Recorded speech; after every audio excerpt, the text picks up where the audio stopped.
is my morning routine, guys, and you don't have to use this. I only use this because I'm used to using this if I'm home and I don't put makeup on. I put this on because I've been using this since I was like 18 years old. I purchased this from the Philippines.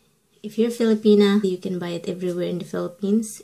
I put this first, this Olay Complete, because this have a SPF 15. I've been using this though, and I've been using this for how many years, and then this one I used this already for a few years because my friend introduced me to this. It's good for dry skin, especially winter. I have always dry skin, especially here in my nose area, in this area here, and this is helping me. So yeah, I use this first and this, but if I put makeup on, I don't put this.